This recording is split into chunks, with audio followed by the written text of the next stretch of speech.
Maya Collins opened her eyes to a world of white light and cold metal. The ceiling above her was smooth and silver, reflecting her face back at her like a mirror. She tried to move, but her body felt heavy, like she was underwater. Slowly, feeling, returned to her arms and legs. "She is awakening," said a voice that sounded like wind chimes in a storm. Maya turned her head and saw something that made her heart skip. A tall figure stood beside her bed, but it was not human. The being was made of what looked like living crystal, with facets that caught the light and threw it back in rainbow patterns. Where a human would have eyes, this creature had two glowing blue stones. "Hello, child," the crystal being said. Its voice was gentle but strange, like hearing someone speak through water. "I am Dr. Veltar. You are safe now." Maya sat up slowly. Her body moved perfectly, better than she expected. She felt strong and healthy, though she could not remember being sick. "Where am I?" she asked. Her voice sounded clear and sweet. "You are aboard our research vessel, the Nexus Prime," Dr. Veltar explained. "We saved you from the destruction of your world. You are the last of your kind, Maya Collins. The last human." The words hit Maya like a physical blow. Images flashed through her mind. A blue and green planet, cities full of people, faces she almost remembered. But the memories felt fuzzy, like trying to remember a dream. "Earth?" she whispered. "Yes, your Earth. It was destroyed by cosmic disaster 200 years ago. We managed to save genetic samples and rebuild you. You are precious to us, child. Very precious." Dr. Veltar moved closer. Maya could see now that what she thought was crystal was actually the being's skin. It was beautiful but alien. "We are the Kithara," he continued. "We have protected this galaxy for thousands of years. Now we will protect you." Maya tried to remember more about Earth, about her life before, but there was only darkness. The memories that did come felt planted, like someone had put them there. She remembered learning languages, studying alien cultures, preparing for something important. But preparing for what? "You have been trained while you slept," Dr. Veltar said, as if reading her thoughts. "Your mind has been filled with knowledge you will need. You will serve as our bridge to other species. Your people were gifted with understanding others. This gift will help bring peace to the galaxy." Over the following days, Maya learned about her new life. The Nexus Prime was huge, like a floating city in space. The Kithara ruled an empire that stretched across thousands of worlds. Many different alien species lived under their protection, and Maya's job was to help communicate with them when problems arose. The Kithara treated her well. They gave her comfortable rooms, good food, and teachers who helped her understand her duties. Maya excelled at everything they asked her to do. She could speak dozens of languages without trying, understand complex alien customs, and solve disputes that had puzzled the Kithara for years. But something felt wrong. When Maya walked through the ship, she saw other beings that did not look happy. There were small, furry creatures that cleaned the floors with their heads down, never making eye contact. There were tall, thin beings with 4 arms who worked in the engine rooms, their movements slow and tired. When Maya tried to speak to them, they flinched away from her as if afraid. "Why do the other species seem so sad?" Maya asked Dr. Veltar. During one of their daily meetings, the Kithara's crystalline face was hard to read, but Maya thought she saw something like annoyance flash across it. "They are content in their service," he said. "Different species have different ways of showing happiness. Do not concern yourself with them. Focus on your own important work." Maya wanted to ask more questions, but something in her mind stopped her. It was like hitting a wall inside her own thoughts. When she tried to push against it, her head began to hurt. So she nodded and said, "Of course, Dr. Veltar. You know best." 3 weeks after her awakening, Maya was given her first real assignment. There had been trouble in the lower levels of the ship. Some of the worker species had stopped following orders and were hiding in the storage areas. Maya was told to go talk to them and convince them to return to work. The lower levels were darker and dirtier than the upper parts of the ship where Maya lived. The air smelled of oil and metal, and something else, fear. Maya walked through the narrow corridors, following the sound of voices. The walls here were not smooth and clean like upstairs. They were covered with pipes and wires, and the floor was rough under her feet. She found them in a large storage room filled with boxes and machinery. About 20 beings of different species huddled together in the corner. They looked up when Maya entered, and their faces showed terror. Some tried to hide behind the larger ones.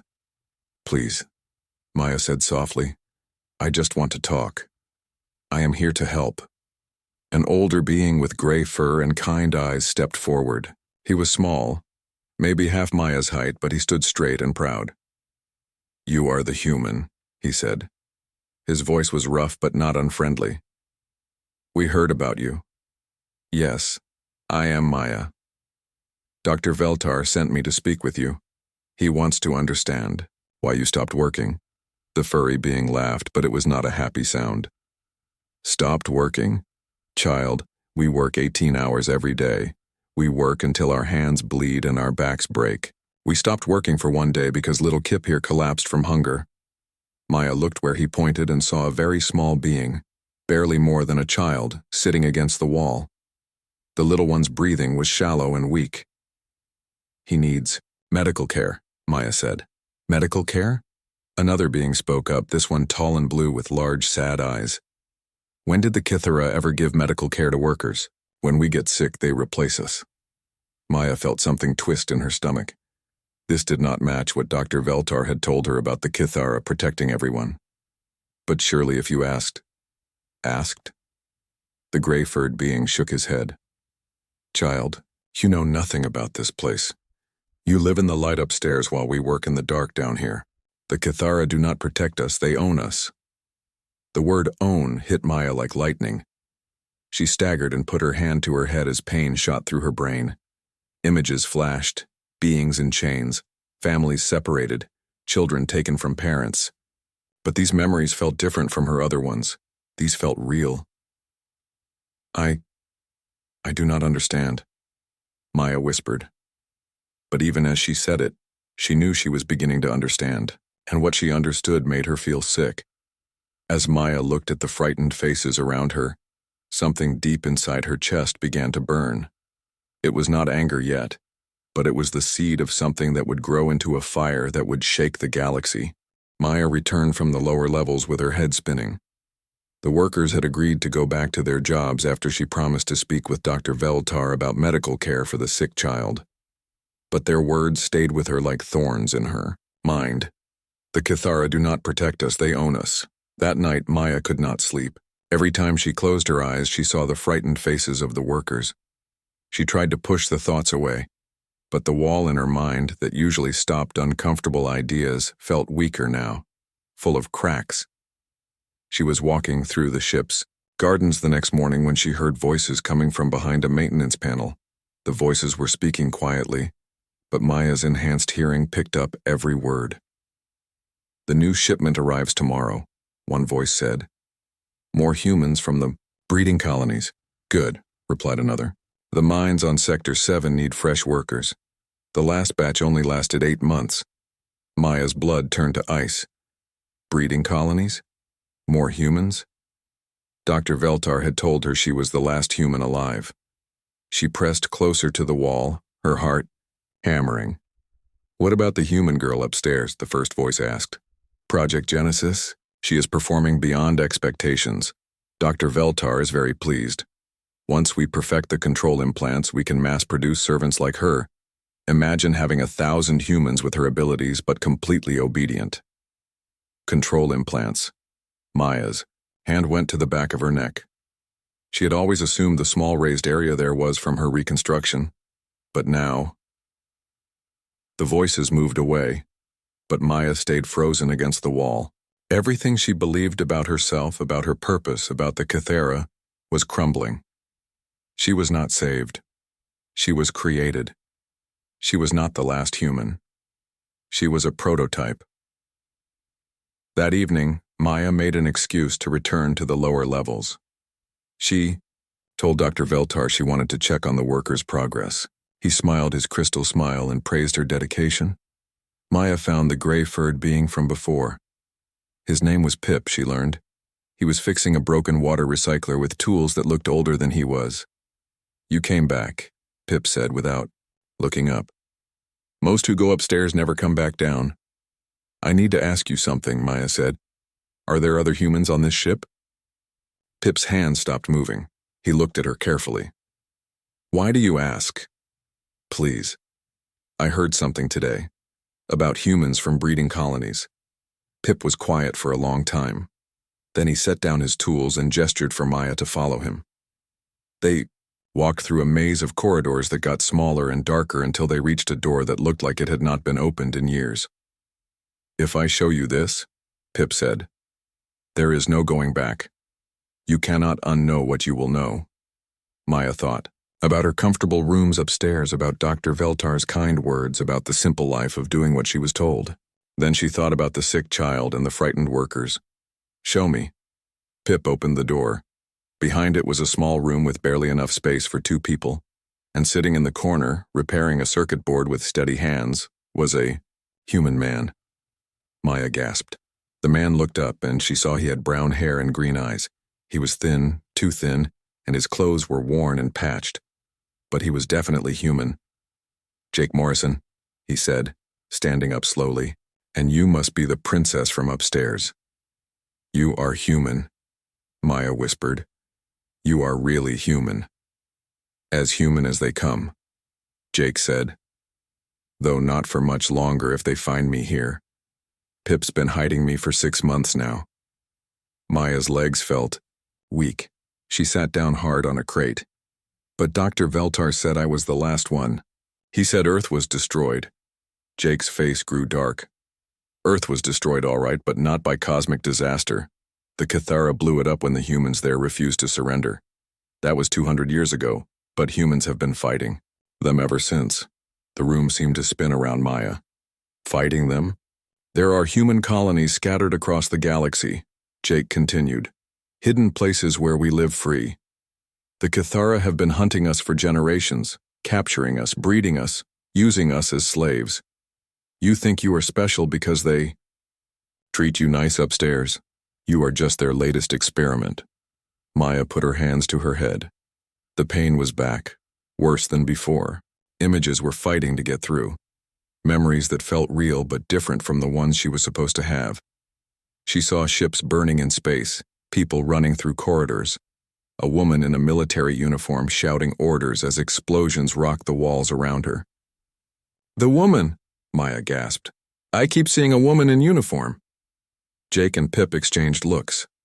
What woman? Jake asked. She has dark hair and fierce eyes. She is giving orders, fighting. Maya's voice trailed off as more images came. The woman was older than Maya, but they had the same face, the same hands, the same way of standing. Lisa Martinez, Jake breathed. You are seeing Lisa Martinez.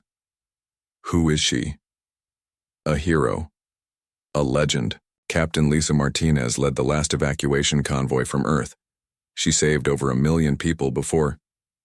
Jake stopped. How could you be seeing her memories? Maya's world tilted sideways. Because I am her, she whispered. I am a copy of her. The next few hours passed in a blur. Jake explained what he knew about the Cathara's experiments, about how they had been trying to create perfect human servants for decades. Maya was their best success yet, all of Captain Martinez's skills and intelligence, but with control implants to ensure loyalty. The implants are breaking down, Pip observed, watching Maya struggle with the flood of returning memories. Her true personality is fighting through. It happens sometimes, Jake said. The human spirit is stronger than they think. But Maya, you need to be careful. If they realize what is happening. Maya nodded. She understood. If Dr. Veltar discovered that his perfect servant was remembering who she really was, she would disappear. But she also knew she could not go back to the comfortable lie upstairs. What can I do? She asked. Jake smiled for the first time since she had met him. You can help us get a message to the Resistance. There are others on this ship, humans and aliens who want to be free. We have been waiting for someone like you, someone with access to the upper levels. And if we get caught? Then we die fighting instead of living as slaves, Jake said simply. But at least we die as ourselves. Maya thought about the sick child in the storage room, about the frightened workers, about all the humans in breeding colonies across the galaxy. The burning feeling in her chest was growing stronger. "Tell me what you need me to do," she said. As they began to plan, Maya felt something she had never experienced before. For the first time since awakening on the Nexus Prime, she felt truly alive. The perfect servant was dying, and in her place something much more dangerous was being born. The rebellion had found its spark. 3 days after meeting Jake, Maya sat in Dr. Veltar's office trying to look calm while her mind raced. The Cathera scientist was studying data on his crystal screen, occasionally making notes with a tool that wrote in light. "Your work with the lower-level disturbance was excellent," Dr. Veltar said without looking up. "The workers returned to full productivity within hours. You exceeded all expectations." "Thank you," Maya replied. Inside, she felt sick thinking about how she had helped send those people back to their suffering, which is why I have a special assignment for you, Dr. Veltar continued. He turned to face her, his crystal features catching the light. "We have captured some dangerous criminals, terrorists who want to destroy the peace we have built. You will help us question them." Maya's blood went cold. "Question them? Your human intuition will help us understand their motivations. Come, I will show you." Dr. Veltar led Maya through parts of the ship she had never seen before. The corridors here were darker, with heavy doors marked with symbols she did not recognize. They stopped at a thick metal door with a small window. "Look," Dr. Veltar said. Maya peered through the window and her heart stopped. Inside were 5 beings chained to the wall. 3 were aliens she did not recognize, but 2 were human. One was a woman with short black hair and determined eyes. The other was a boy who could not be older than 16. "Who are they?" Maya asked, though she already knew the answer. "Resistance fighters. They were caught trying to sabotage our mining operations on the moon below. They have information about other terrorist cells that we need." Maya stared at the boy. He was injured, with dried blood on his face, but his eyes were defiant. He reminded her of someone, though she could not place who. "What do you want me to do?" she asked. "Talk to them, gain their trust, find out what they know." Dr. Veltar's voice was calm, like he was discussing the weather. "If they refuse to cooperate, we will have to use more persuasive methods." The control implant in Maya's neck pulsed, trying to make her agree. But the device was weak now, damaged by her growing awareness. Instead of compliance, she felt rage building in her chest. "I understand," she said carefully. Dr. Veltar smiled his crystal smile. "Excellent. You may begin immediately." Maya entered, the cell alone. The prisoners looked up at her with a mixture of hope and suspicion. The woman with black hair spoke first. "Let me guess," she said in a voice rough from thirst. "You are here to be our friend, to gain our trust so we will tell you our secrets." "Something like that," Maya said. She looked around to make sure they were not being watched, then moved closer. "My name is Maya Collins. I need to ask you some questions, but not the ones they want me to ask." The woman's eyes narrowed. "What do you mean?" "I mean, how many resistance fighters are on this ship?" The question hung in the air like electricity. The prisoners exchanged glances. Finally, the woman spoke again. "Who are you really?" "I am a clone of Captain Lisa Martinez. I was created to be their perfect servant, but my programming is breaking down. There are others on this ship who want to fight back." The young boy laughed, though it came out more like a sob. "Lisa Martinez? The Captain Martinez? You knew her?" "She was my grandmother's sister. I grew up hearing stories about her." The boy's eyes filled with tears. "She saved thousands of people." Maya felt a jolt of connection, a family she never knew she had. "What is your name?" "Alex Turner." "And if you are really who you say you are, then you need to know something important." Alex looked at the other prisoners, who nodded. This ship is not just carrying weapons. It is carrying something called the Harmony Engine. What is that? The woman answered. A mind control device. The Kithara plan to use it to enslave entire star systems at once. Our people on the outside think they're going to test it on New Eden. Maya's enhanced memories kicked in. New Eden was a human colony with over 2 million people. When? Soon. Maybe days. Alex struggled against his chains. You have to stop them. Maya's mind raced. She could not free the prisoners without exposing herself, but she could not leave them to die either. I will try to get you out of here, she said. Do not risk yourself for us, the woman said. Get word to the resistance. Find Zara Kim in the maintenance section. Tell her Phoenix sends his regards. Before Maya could ask what that meant, she heard footsteps in the corridor. She quickly stepped back and raised her voice. I understand your anger, but the Kithra only want peace. Dr. Veltar entered just as she finished speaking. Any progress? They are stubborn, Maya said, but I think I can break through to them, with more time. Time we do not have, Dr. Veltar replied. The demonstration is tomorrow. If they have not talked by then, they will serve as test subjects for the Harmony Engine. Maya kept her face calm, but inside she was screaming. I understand. That night Maya made her way to the maintenance sections.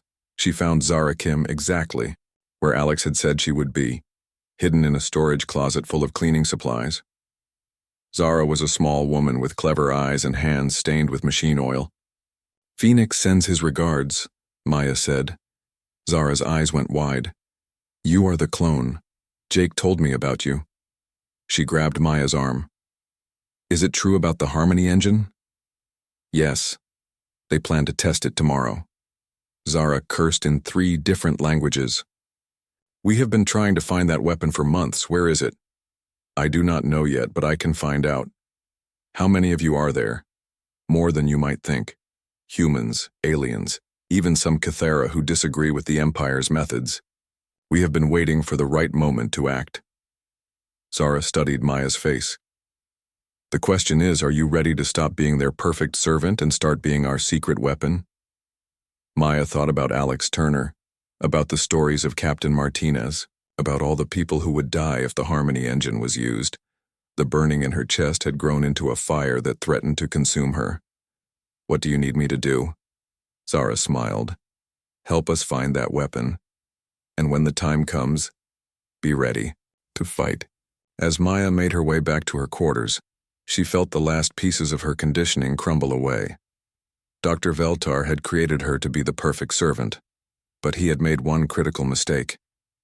He had given her the memories and instincts of Captain Lisa Martinez, a woman who had never served anyone but freedom itself. The perfect servant was dead. In her place stood someone much more dangerous, a human who remembered what it meant to be free, and who would fight to give that gift to others. Tomorrow the Kithara would learn what humanity was truly capable of when pushed too far. Maya had barely slept when the alarms began blaring throughout the ship. Red lights flashed in the corridors and Kithara voices echoed from speakers, speaking in their own language too fast for Maya to follow. She dressed quickly and ran toward Dr. Veltar's laboratory. She found him standing over a control panel, his crystal features twisted with anger.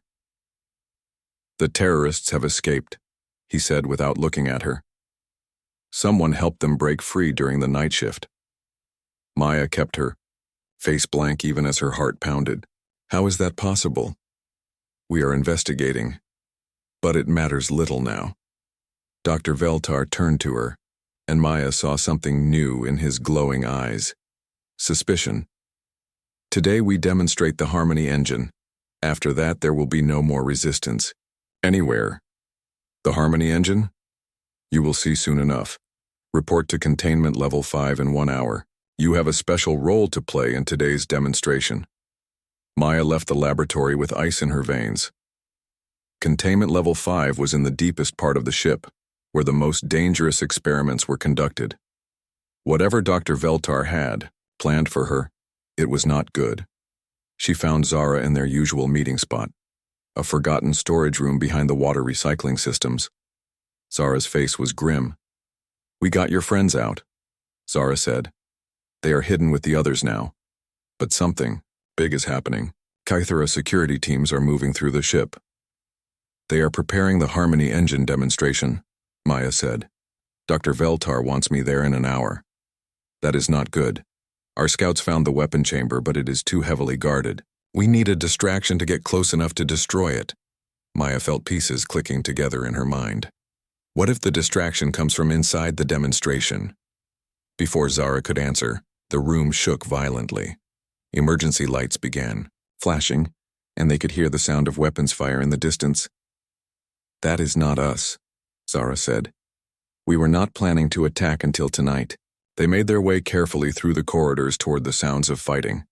What they found made Maya's blood freeze. Kythera soldiers were herding groups of alien workers toward the lifts that led to the upper levels. The workers looked terrified, and many were crying.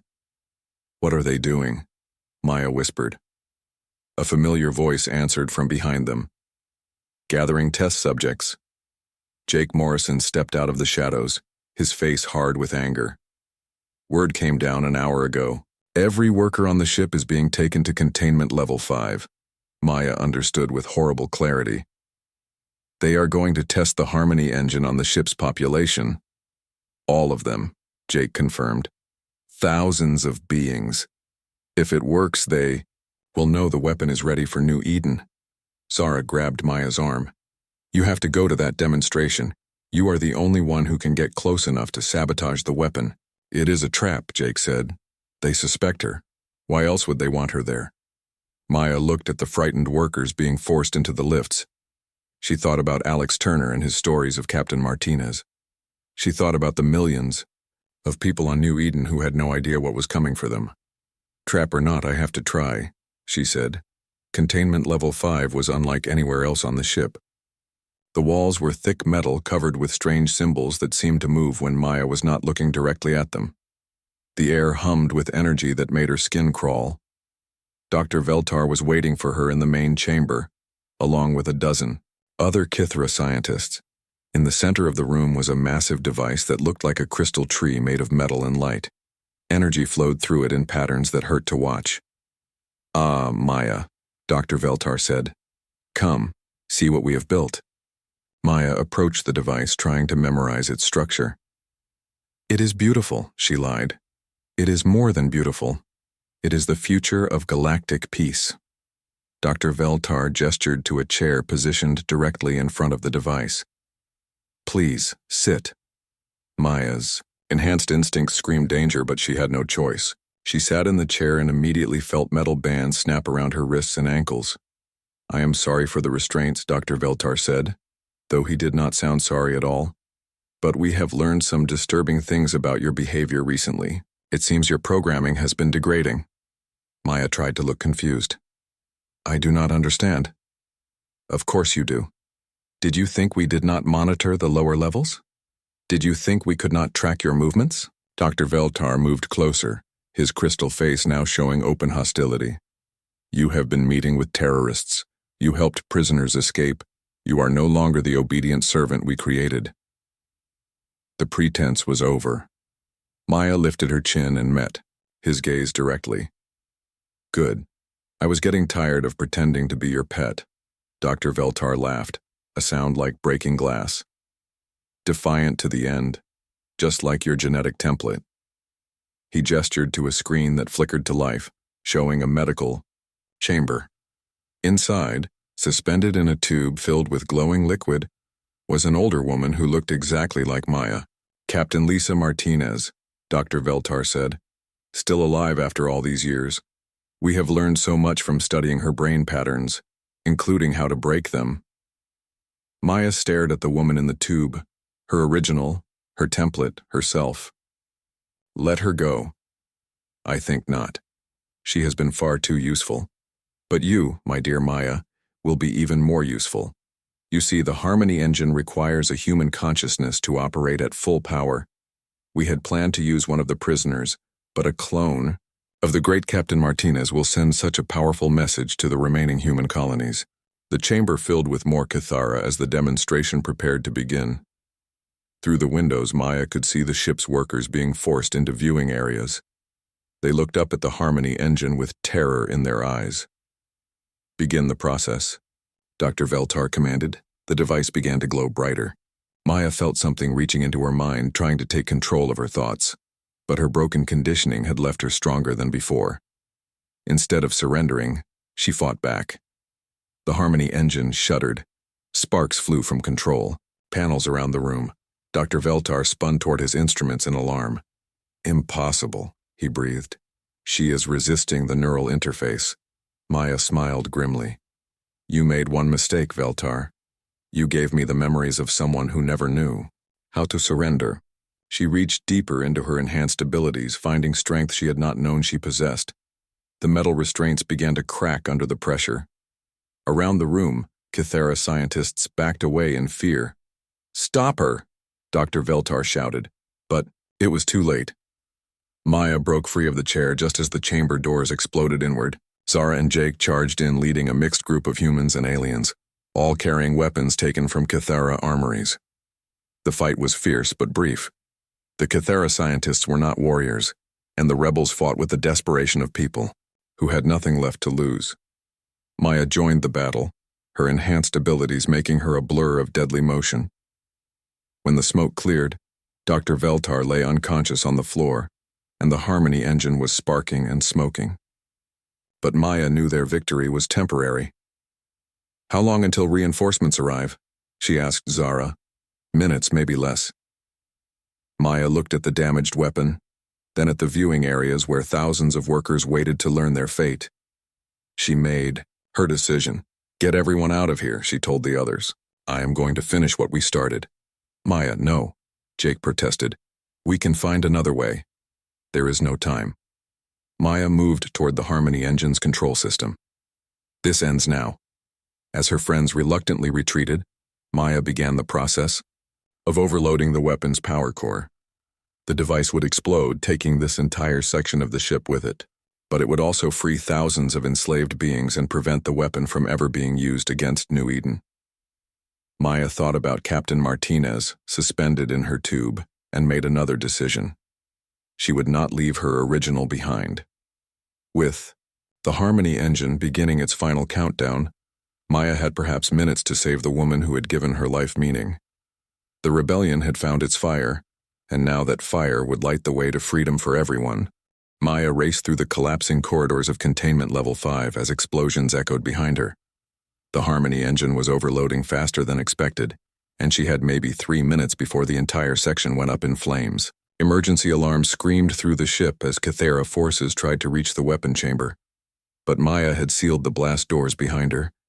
She found the medical chamber where Captain Martinez was kept. The older woman floated in the glowing liquid, her face peaceful despite 2 centuries of imprisonment. Maya's hands flew over the control panel, using her implanted knowledge of Cathara technology to begin the release sequence. "Come on," Maya whispered, as the machines slowly drained the preservation fluid. "We are getting out of here." Captain Martinez's eyes opened as the fluid level dropped. She was weak, but alive and aware. Maya caught her as she stepped out of the tank, wrapping her in a thermal blanket from the medical supplies. "Who?"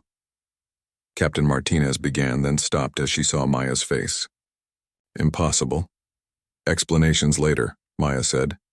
"Can you walk?" "I can try." They made it halfway to the escape pods before the first explosion hit. The ship shuddered like a wounded animal, and Maya could hear the sound of tearing metal. The Harmony engine was destroying itself, taking several decks with it. "The weapon?" Captain Martinez asked as they stumbled through a corridor filled with smoke. "Destroyed, along with most of their research data." Maya helped her genetic template navigate around fallen debris, but there is more you need to know. About what happened to humanity, about the resistance. They reached the escape pod bay just as another massive explosion rocked the ship. Through the windows, Maya could see other pods launching into space, carrying the freed workers to safety. Zara and Jake were supposed to be in one of them, but Maya could not tell which one. As they climbed into their pod, Captain Martinez grabbed Maya's arm. You are my clone, are not you? Yes. They made me to be their perfect servant. It did not work out the way they planned. Captain Martinez smiled weakly. Good. I never was very good at following orders myself. Their pod launched just as the Nexus Prime's power core began failing. The massive ship was breaking apart, sections spinning off into space like pieces of a shattered toy. Maya watched through the pod's viewport as the vessel that had been her prison disappeared in a ball of fire. My God, Captain Martinez breathed. You actually did it. You destroyed a Cathara dreadnought. We did it. All of us together. Maya checked their pod's navigation system. But this is just the beginning. The Cathara Empire is vast, and there are millions of enslaved beings throughout the galaxy. Captain Martinez was quiet for a moment, studying readouts on the pod's communication system. Maya, you need to see this. The display showed dozens of ships dropping out of hyperspace around them. Maya's heart sank. Cathara reinforcements had arrived to finish what the exploding ship had started. But as the vessels came closer, she realized something amazing. These were not Cathara ships. The lead vessel was massive, painted with the blue and white colors of the old Earth fleet. Its hull bore the name Defiance in letters that gleamed like hope itself. Maya's enhanced memories recognized the design. It was a human dreadnought, thought extinct for over a century. This is Admiral Ryan Cooper of the Free Human Alliance, came a voice over the communication system. All escape pods, please identify yourselves. We are here to help. Captain Martinez laughed, tears streaming down her face. Ryan Cooper. That young pilot made it to Admiral. You know him? I saved his convoy ship during the evacuation from Earth. He was barely 20 years old then. Captain Martinez activated their pod's transmitter. Admiral Cooper, this is Captain Lisa Martinez. Permission to come aboard. The silence that followed was so long that Maya wondered if their transmission had failed. Then Admiral Cooper's voice came back, filled with emotion. Captain Martinez. We all thought you were dead. Reports of my death were greatly exaggerated. I had help. Captain Martinez looked at Maya with pride. Admiral, meet Maya Collins. She is the one who destroyed the Harmony engine. As their pod was brought aboard the Defiance, Maya learned the truth about what had happened to humanity. The Free Human Alliance had been building strength for decades, hidden colonies working together, waiting for the right moment to strike back against the Cathara Empire. Your message changed everything, Admiral Cooper told them as they stood in the ship's command center.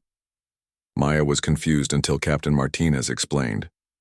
While I was in stasis, I managed to send out coded transmissions whenever the Cathara tried to scan my brain. I was telling the Resistance everything I learned about their operations. And Maya's destruction of the Nexus Prime was the signal we were waiting for, Admiral Cooper continued. Human fleets across the galaxy are moving. Now, the Cathara thought they had us beaten, but they never understood our greatest strength. Which is? Maya asked. We never give up, and we never leave anyone behind. Over the following weeks, Maya watched as the galaxy changed. The destruction of the Harmony engine and the intelligence gathered from the Nexus Prime's computers led to a series of devastating strikes against Cathara installations. Other enslaved species, inspired by the human example, began their own rebellions. Maya found herself serving as a liaison between different resistance groups, using her enhanced abilities and knowledge of Cathara systems to coordinate attacks. But more importantly, she helped rescue thousands of enslaved beings from Cathara prison worlds. One of the most satisfying rescues was Alex Turner, who had survived the destruction of the Nexus Prime and was found leading a group of young resistance fighters on a mining asteroid. When he saw Maya, he ran to her and hugged her like she was family. Grandmother Lisa always said you would come back, he told her. She said heroes never really die. They just wait for the right time to return. Captain Martinez, despite her age and the years in stasis, became the spiritual leader of the Resistance. Her presence alone inspired people who had given up hope, but she also spent long hours with Maya, helping her understand the memories and emotions that came with being human. Being created instead of born does not make you less real. Captain Martinez told her one evening as they watched the stars from the Defiance's observation deck. What makes us human is not how we came into the world, but what we choose to do while we are here.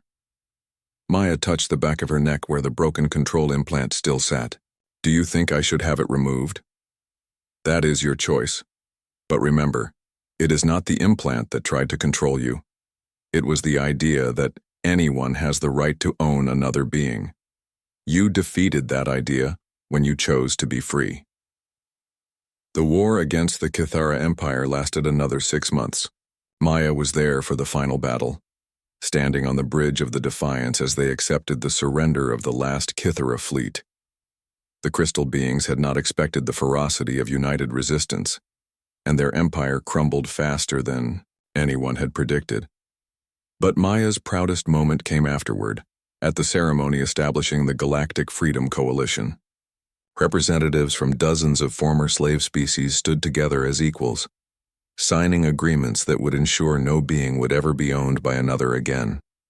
Dr. Veltar was among the Kithara war criminals brought before the Coalition's Justice Tribunal. When he saw Maya in the courtroom, his crystal features showed something like fear. "You were supposed to serve," he said during his testimony. "You were created to obey." Maya stood to address the court. "You are wrong about what I was created for," she said. "I was not created to serve. I was created to be free, and to help others find their freedom too." The tribunal found Veltar and the other Kithara leaders guilty of crimes against sentient beings. They were sentenced to help rebuild the worlds they had destroyed, working alongside the species they had once enslaved. 1 year after the fall of the Nexus Prime, Maya stood on the surface of New Eden, the human colony that had been saved from the Harmony Engine. Children played in gardens where food grew freely, and former slaves from a dozen species worked together to build new homes. Captain Martinez had died peacefully 3 months earlier, finally able to rest knowing that humanity was free. Before she passed, she had given Maya a small metal pendant that had belonged to her grandmother. "For luck," she had said, "and to remember that freedom is not something you are given, it is something you take." Maya wore the pendant now as she watched the sunset paint the sky in shades of gold and purple. Alex Turner found her there, no longer the frightened boy from the prison cell, but a confident young man who led New Eden's defense forces. "Any word from the exploration fleets?" he asked. Maya nodded. "They found another Kithara prison world yesterday. 300,000 beings, mostly from species we had never encountered before. Rescue mission? Already launched. Jake is leading it personally." Maya smiled. "He says he has gotten good at breaking people out of cages." Alex was quiet for a moment. "Do you ever wonder what would have happened if you had stayed their perfect servant?" Maya thought about it. She could have lived comfortably on the Nexus Prime following orders, never questioning anything. It would have been easy. Safe. "No," she said finally. "That was never really an option. Some things are too important to ignore, even when it would be easier to look away."